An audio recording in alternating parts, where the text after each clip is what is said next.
Lefi Eswede Ayalela Mema. Deus é fiel, aleluia. Bem, nessa manhã quero trazer um tema que nos deixa vulneráveis nessas ações e atitude nossa. E eu criei, dentro dessa mensagem, a frase expressiva como cobicionalismo, que tornou-se imperativo desde a queda, o que Adão não deveria ter, nem Eva, que não tinham necessidade. O Senhor havia os exortado em relação à regra ética, prática e conduta, mas deixaram. E esse comissionalismo, ele hoje imperializou do ser humano.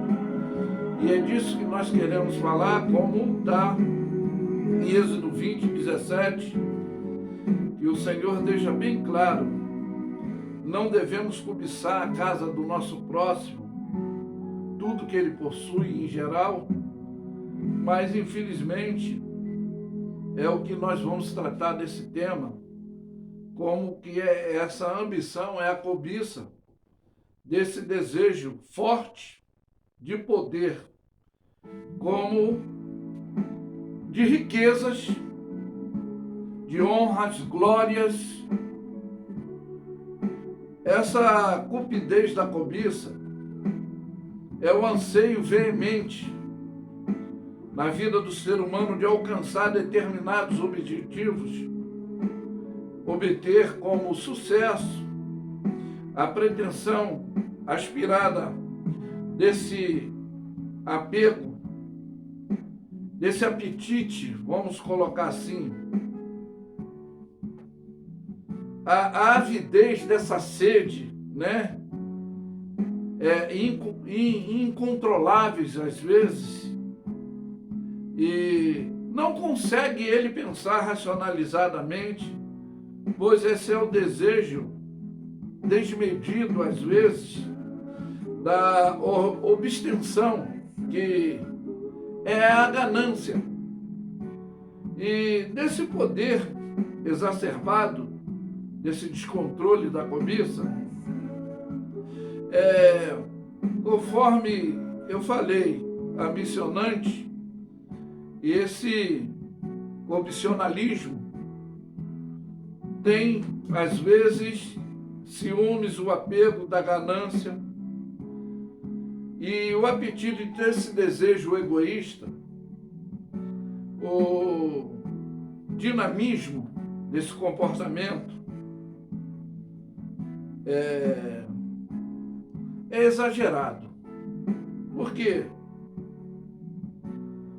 Eu posso falar que psicologicamente ele ultrapassa as regras éticas, práticas, os padrões que deveriam seguir, e na realidade ficam refém, conforme eu falei. E aí ele se torna esse grande egoísta nessas atitudes. E o grande problema é que ele se torna às vezes intolerante, rival, competidor, porque constantemente ele vai se tornar agressivo quando não chega os seus objetivos. E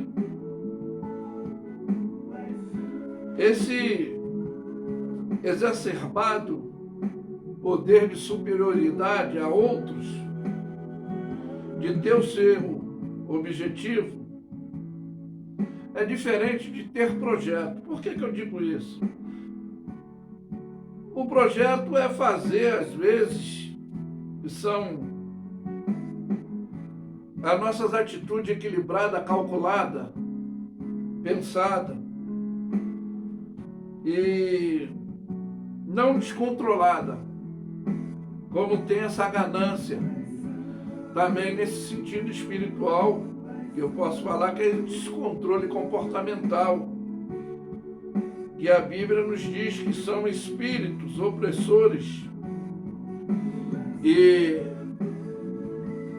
essa indução à destruição, que é em todas as áreas, ele fica refém, no físico, no espiritual, no familiar. Eu poderia citar vários passos, mas nós vamos somar como base, em primeiro lugar, aqui, o capítulo 16 de Provérbios, para depois a gente entrar com a maior profundidade dentro dessa mensagem.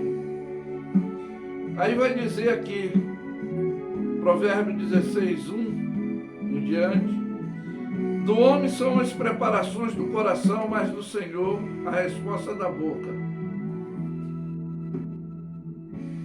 Aí diz que todo caminho do homem são limpos aos seus olhos, mas o Senhor pesa-lhe o espírito.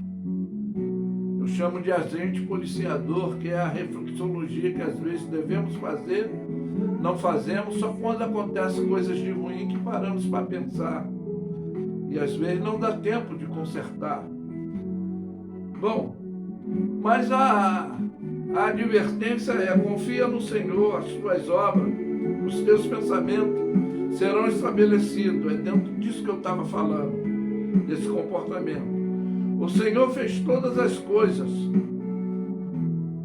para o seu propósito, para os seus fins objetivos, né? Fez até o ímpio para o dia do mal, olha bem. Que a abominação é para o Senhor todo altivo de coração. E ainda que ele ajunte com mão, não ficará impune.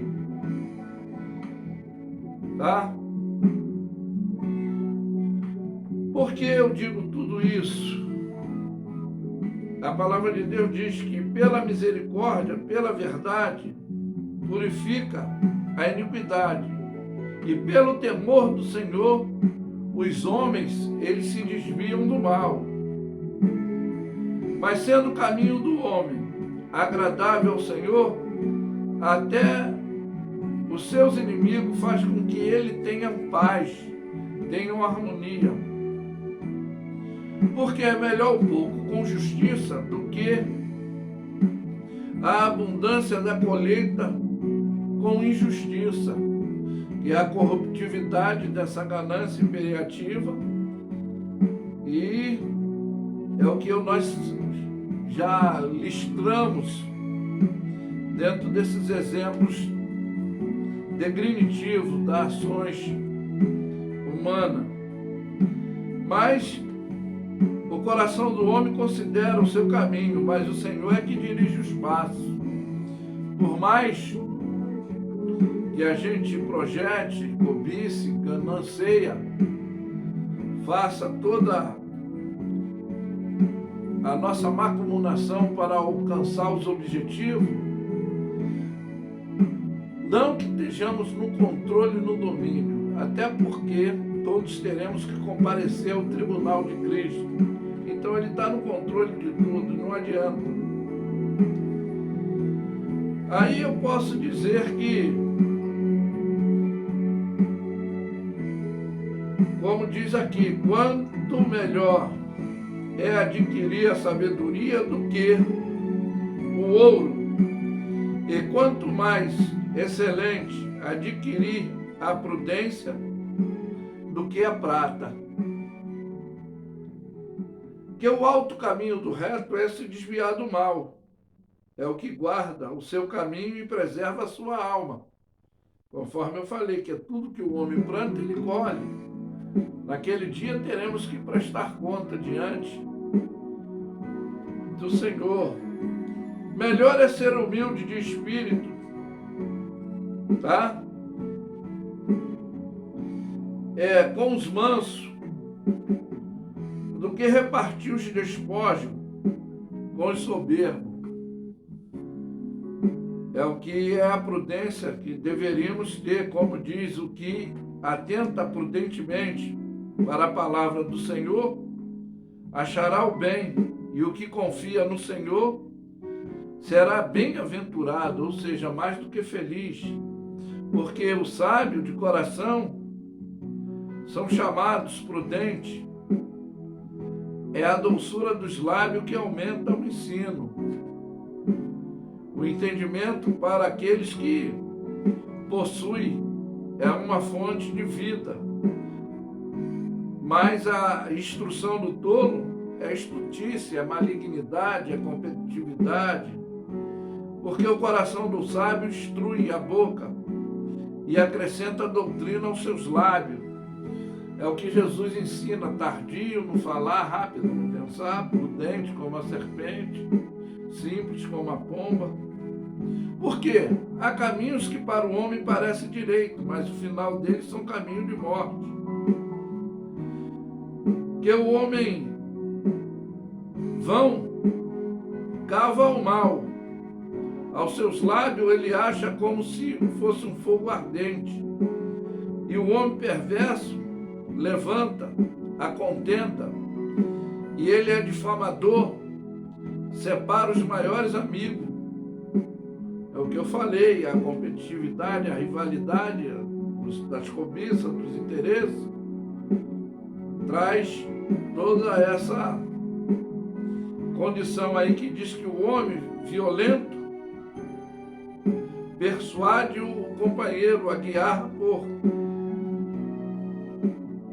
seu caminho, mas o homem bom, ele guia por caminho perfeito, né? Então,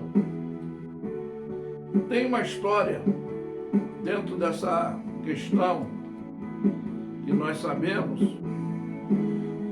que nos ensina esse comportamento ocioso de desejo, ambicionista, da cobiça, a falta de procedimento conforme a palavra de Deus está nos ensinando. Entrega o teu caminho ao Senhor, confia nele.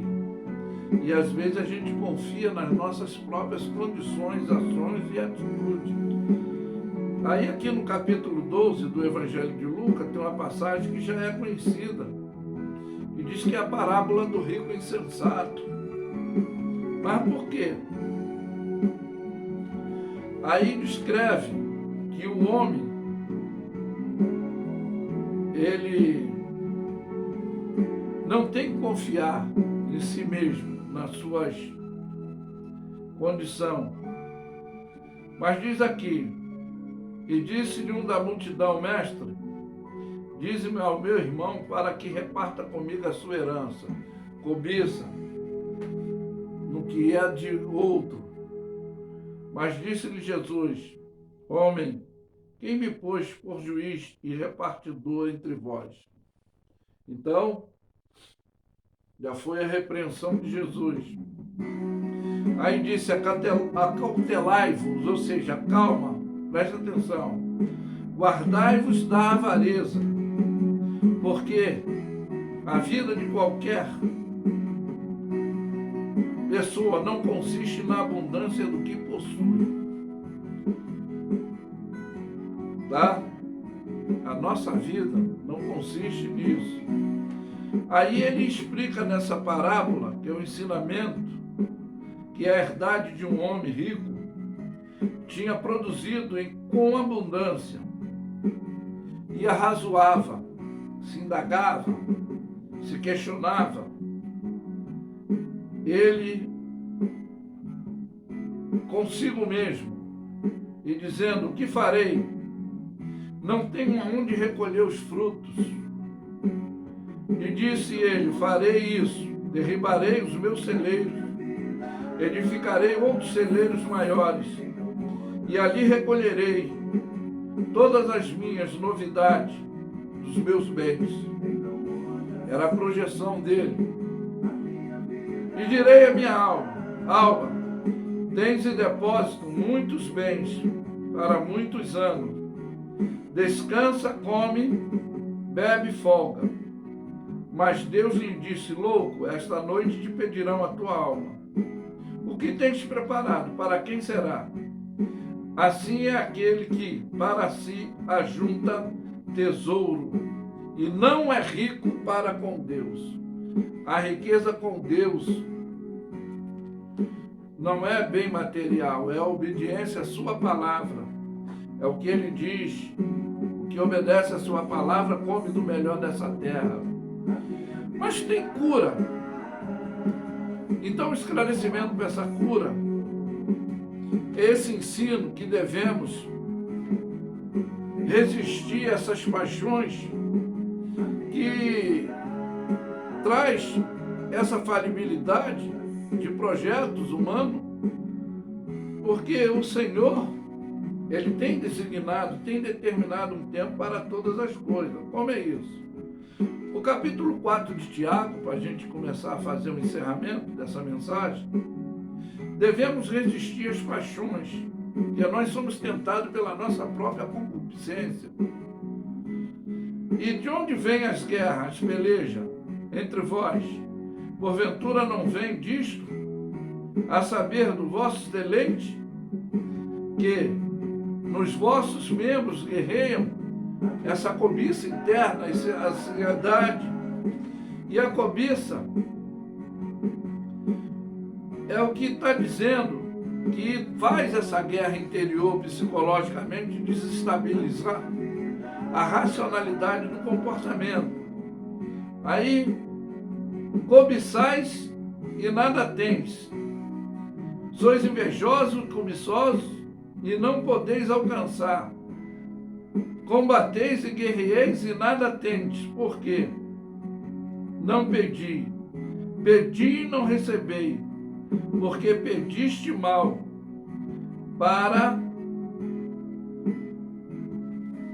o gastardes em vosso deleite.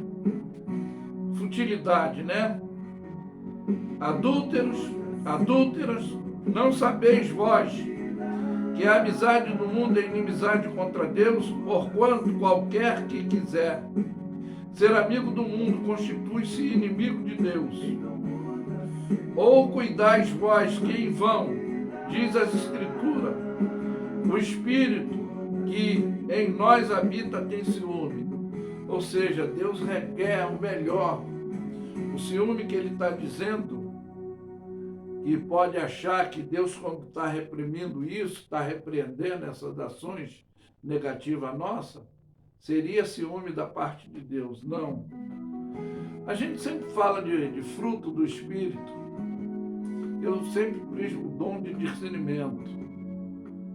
É para tomar atitude coerente. E fruto do Espírito é essa atitude que nós temos que ter cristianizada, o Espírito de Deus doutrinando o nosso, para não tomarmos atitudes precipitadamente, não vivermos nessa declinação, conforme diz aqui do mundo, de adúltero, adúltera, não sabeis que a amizade do mundo é inimizade contra Deus, e qualquer que quiser ser amigo do mundo constitui-se inimigo de Deus. Quando fala do mundo aí, é a malignidade da rebeldia que é imperativa, que envolve toda essa situação. Aí diz: antes da maior graça, porquanto diz Deus, resisti ao soberbo, e dá, porém, graças humildes. É o ensinamento de Jesus: aprendei de mim que sou manso e humilde de coração, encontrareis descanso para vossas almas. É o tratamento psicológico que ele requer.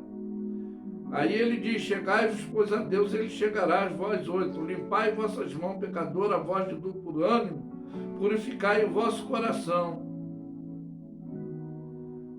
Aí diz: senti as vossas misérias, lamentai-vos e chorai-vos, convertei o vosso riso em pranto e o vosso gozo em tristeza.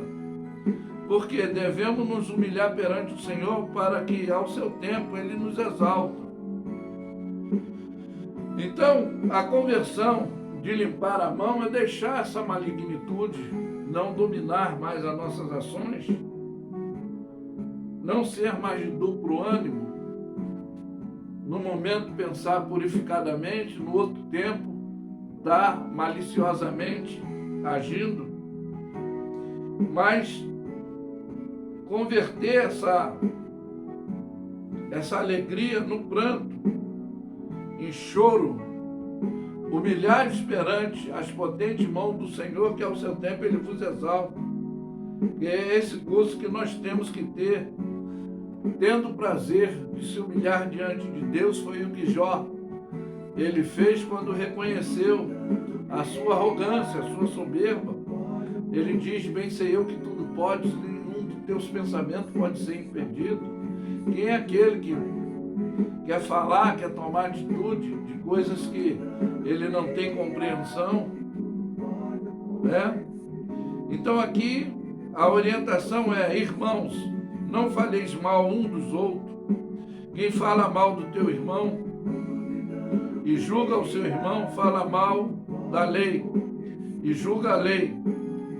Se te julgas a lei, já não estás dentro de ser observador, mas da lei, mas se faz como juiz. Em Mateus 7 diz: não julgueis para que não seja julgado, não condeneis para que não seja condenado, com a medida que medimos, seremos medidos também. Aí diz que só há um legislador, um juiz, né, que pode salvar e destruir tudo. Porém, quem és nós para julgarmos a outras pessoas, para acharmos que podemos? Eu sempre falo que não existe crítica construtiva, existe intromissão de nossa parte em querer gerenciar a vida dos outros, e as nossas cruzes mesmo nós não queremos levar. Mas finalizando aqui, que na realidade a finalidade dos projetos humanos tem essas falibilidades, que existe projeto de homem e projeto de Deus para a nossa vida se cumpre. Eis que agora, vós que dizei, hoje ou amanhã iremos a tal cidade, e lá passaremos um ano, contrataremos e ganharemos. E digo-vos isso, que não sabeis o que acontecerá amanhã. Porque que a vida é um vapor que aparece um pouco depois, desvanece.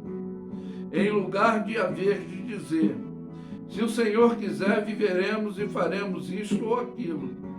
Mas agora não vos glorieis em vossa presunção. Toda a glória tal como esta é maligna, se achar superior, conforme eu falei. Aquele, pois, que sabe fazer o bem, não faz, comete pecado. Ele peca, ele erra. Por que eu estou exemplificando? E a gente vai se basear aqui, finalizando, consultar o Provérbio 10, 22. Diz que as bênçãos do Senhor é que enriquece, não acrescenta dores. Né? Como o Provérbio 16 também, 8. Melhor é o pouco, conforme nós já lemos, com justiça, do que a abundância da colheita com injustiça. É o que hoje muitos estão padecendo, sofrendo aí, ainda mais dentro dessa corruptividade que alguns entram na área religiosa ou politicamente. Não é lei de Newton, é a Bíblia que diz: tudo que o homem plantar, ele recolherá, tudo que ele semear, ele se fará. E aí, para a gente encerrar aqui, né? O que significa a destruição total do homem é o que está em Provérbios 16, 18. Que a soberba, ela procede, ela antecipa, né, a ruína. E a altivez do espírito procede à queda. E essa destruição total que no dia do juízo todos teremos que comparecer, e conforme é esclarecido, desse mundo ninguém leva nada. Desse mundo nós não temos nada. Nós temos é que chegar diante de Deus, e Ele há de trazer, quer toda obra boa, quer toda obra má. Então, que não sejamos cobiçosos, cobicionismos, venha fazer parte da nossa intenções, que os nossos projetos a gente peça direção a Deus com sabedoria, para não ficarmos refém do ambicionismo e, estando vulnerável, a gente pode tomar a decisão mais errônea, que é a malignitude, que é imperativa nessa ação do ser humano, que é a imperatividade luciferiana, que domina, gerencia o psicológico. Mas o tratamento é direção de Deus, porque Ele dirige os passos dos homens. Com conselhos prudentes, tu terás os teus projetos objetivamente bem sucedido. Ou seja, aconselhamento de Deus, direcionamento de Deus. Mas que fica essa mensagem objetiva e expressiva. E eu afirmo que Lefi é suede ayaule la mema. Fiel é Deus, aleluia. Amém? Ficam todos na paz.